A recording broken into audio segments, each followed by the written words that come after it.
我哋而家喺香港西九龍站，而家準備搭乘國家嘅 G 字頭列車，前往充滿活力嘅廈門市。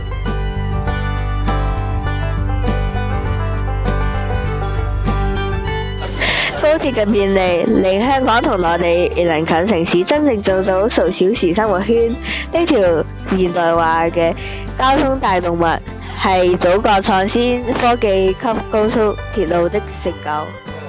坐喺高鐵上，我哋感受到香港作為國家一份子，並為國家擁有先進基建成就而感到無比驕傲。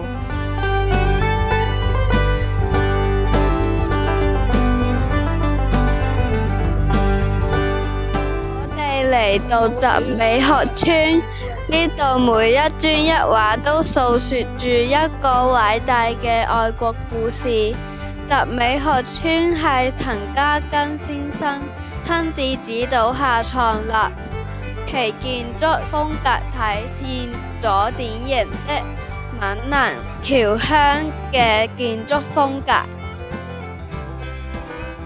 佢嘅嘉庚風格建築象徵佢興知興學、報效國家嘅深厚情懷。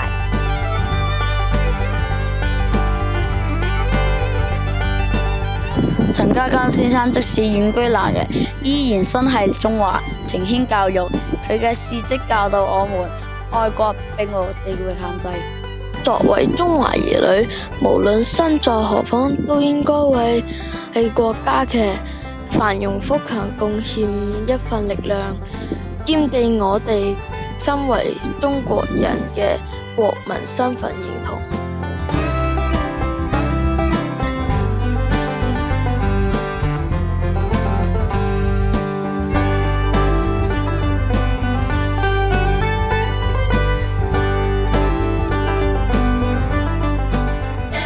我哋今日嚟到世界文化遺產華安大地土樓群，土樓嘅結構獨特，體驗咗傳統中國人家族團結、保家衛國、和睦共處嘅生活哲學。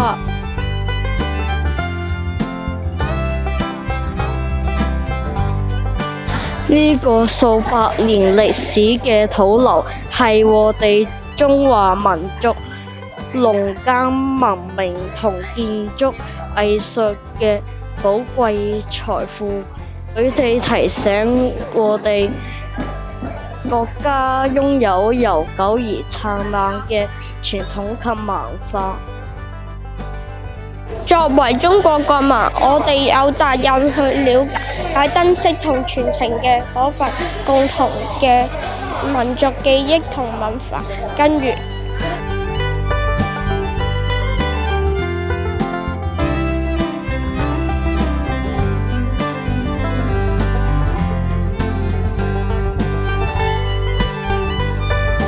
鐵路文化公園係由英廈鐵路新展線廢棄鐵軌建而成，保留咗好多歷史嘅痕跡。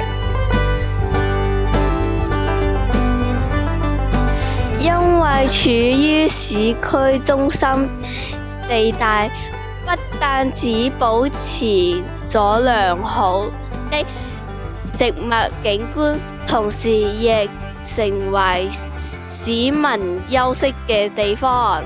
公園象徵着廈門城市發展嘅歷史變遷，鐵路係近代中國工業化嘅見證，提醒我哋國家建設嘅艱辛同成就。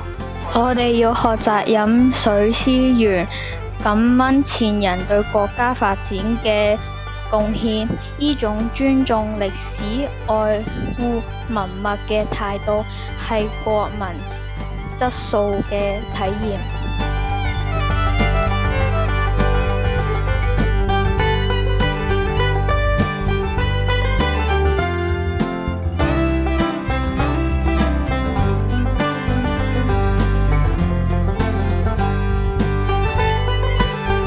我實驗小學，同當地嘅同學一齊學習同交流。大家參與姊妹學校活動，包括上體育堂及中文堂，真係好開心啊！虽然生活在不同的中国城市，但是我们都是祖国未来的栋梁。透过这次交流，我们建立了友谊，更互相關愛與彼此互勉。呢份國民身份認同，鼓勵我哋要互相學習，共同為中華民族嘅偉大復興而努力。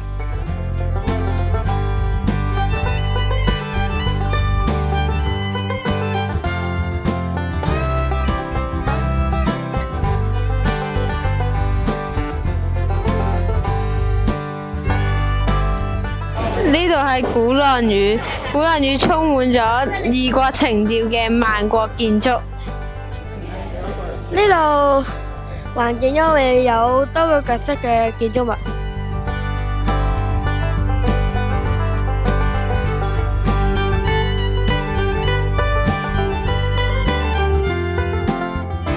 呢位就係中國名將英雄鄭成功，是17世紀著名嘅抗清名將，當年成功驅趕外敵，收復台灣。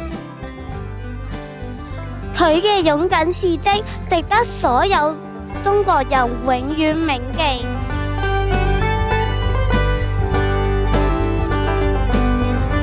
喺鄭成功紀念館可以清晰地了解到鄭成功收復台灣事件，令我對中國嘅歷史產生咗濃厚嘅興趣。佢嘅精神激勵我哋要時刻保持愛國熱情，堅持支持國家統一，做一個有骨氣、有擔當嘅中國人。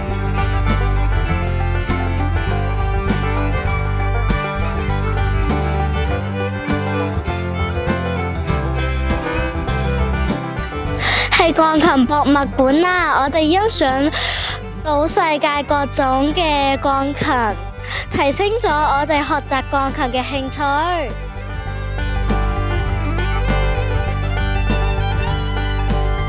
係啊，裏面啲鋼琴好靚啊，而萬國建築讓我哋了解唔同嘅建築風格。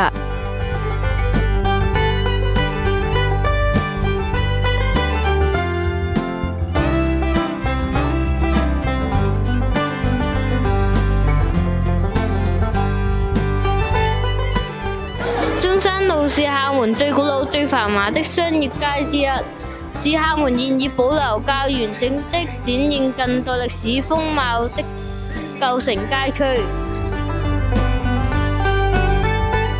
中山路步行街充滿南洋風味，人來人往，我哋睇到一片繁華嘅景象。呢條街嘅繁榮體現咗中國經濟蓬勃發展嘅活力，人民生活水平嘅提高係改革開放成果嘅縮影。我哋親眼見證咗內地嘅發展速度，國家持續繁榮嘅氣象，體現咗中華民族偉大復興。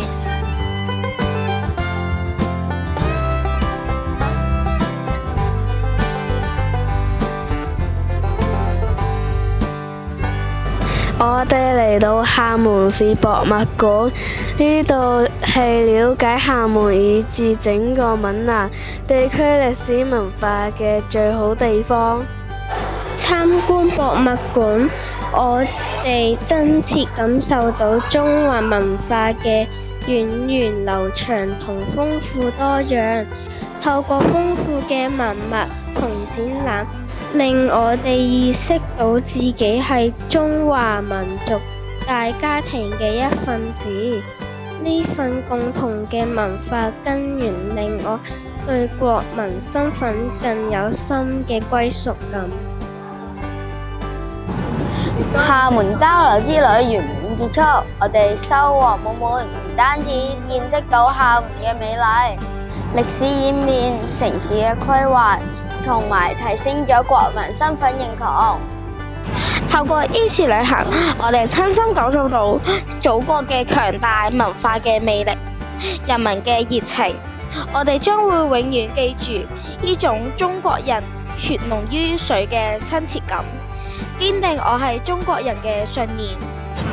將來努力學習，做一個愛國愛港、對國家社會有貢獻嘅新一代。多謝大家。